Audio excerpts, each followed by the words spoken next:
Forewarning, I'm very passionate about this subject, so I'm going to try not to get aggressive on you guys, because that's not necessary. If you take on the responsibility of a dog, then the intelligent thing to do would be to learn how to train them. Down, girl, that's what they're here for. Or something like that. Well then, I like you guys. Bada boom. So the reason I'm so passionate about this is because when you take on the responsibility of raising a puppy, you're kind of setting that dog up for the rest of its life. And so I'll see these people get puppies because they're cute, but then they don't know how to train them, and so they get really annoyed with the dog. They end up using violence to train it, but it's not necessary. And sometimes it gets to the point to where the dog is just so unruly that they just keep it outside or they put it in a kennel. So I wanted to kind of straighten out a few myths that people have about dogs, stuff that I hear people saying a lot. Oh, it's a dog, it doesn't matter. Oh, it's not gonna get cold. Oh, that's not gonna hurt its feet. Like, they do feel stuff, they do taste stuff. The only difference is that they're tough enough to handle it because they don't really have a voice. Dear human, sure, I could sleep on the ground, but it's so uncomfortable. If you could show me a little love and get me a comfy bed or something, then I'll forgive you for ripping me away from my family and forcing me to wait around until you feel like playing with me. When you let my food get stale, it really doesn't taste good. If there's any way you could prevent this from happening, I'd be so grateful. Dear human, boredom is torture. If you could leave me lots of chew toys, Kongs filled with peanut butter, and maybe even a friend to play with, then I would be eternally grateful. And if you don't, then I might form bad habits like digging holes, barking nonstop, and chewing your toys. Dear human, sometimes when I smell something really good, I just feel this animalistic urge to eat it. If you don't want me to eat something, please don't leave it in my reach. So, dog whisperers do not use violence to train a dog. For example, I kind of think of it like this. When you train a dog with violence, you're teaching it that it's okay to communicate that way.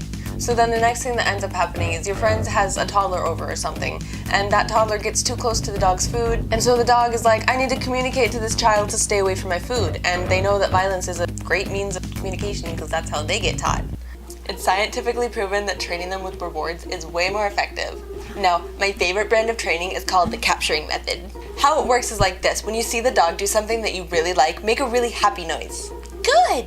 To tell them that you are pleased with them, and then give them a delicious treat so that they learn to associate that noise with treat. This can actually be really fun. I like to reward Nala when she does something really adorable. So like, she has this thing to where she'll dance with her rope toys, and I always reward her when she does this because I want her to do it more because it's cute and it gets her attention, which sets her up for later in life. If anything were to ever happen to me, she's always going to be able to get attention because love is important and attention is kind of like love, and yeah.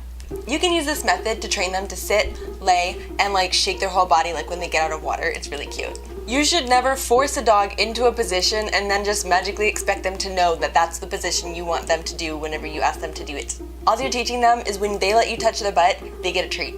Dogs are visual creatures. You should start out doing some kind of sign language as the command, and then once they start getting it, you can start using the verbal command. You should say it once, and then wait, then twice, and then if they still don't get it, then resort back to hand signals. Make sure you only teach your dog one trick at a time, and don't move until they get it down, otherwise they'll end up getting confused. I never realized there's so much to dog training. Oh, that's not even the half of it. For more complex tricks, you're going to want to train the dog in intervals. For example, if you want to teach a dog to roll over, you'll first want to teach them to sit, then to lay on their side, and then you'll want to use the treat to drag them to get them to go with wherever you're trying to go, and that's actually a different kind of method of training. It takes a lot of training and cleverness on your part, depending on the dog. Dog training can be a really good test of your intelligence. You have to be both creative and analytical.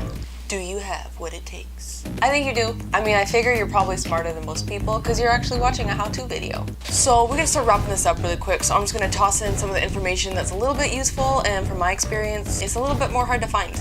Remember that every meal is a training opportunity. You guys can accomplish great things with that many treats. Once again, the tone of your voice is gonna be really important here.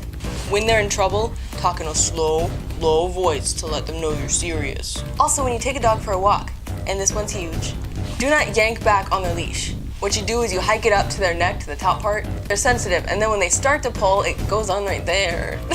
So then the trick is when they start pulling, you stop, because you want to train them that pulling means breaks. Alright, we will cover these techniques more extensively next week, and I'll teach you how to handle other people's dogs as well as how to safely break up a dog fight. Enlightened, you might need to leave a little bit,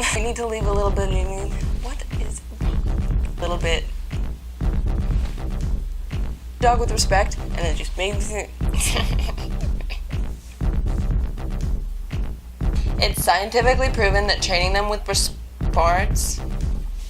It's scientifically proven that training them with what?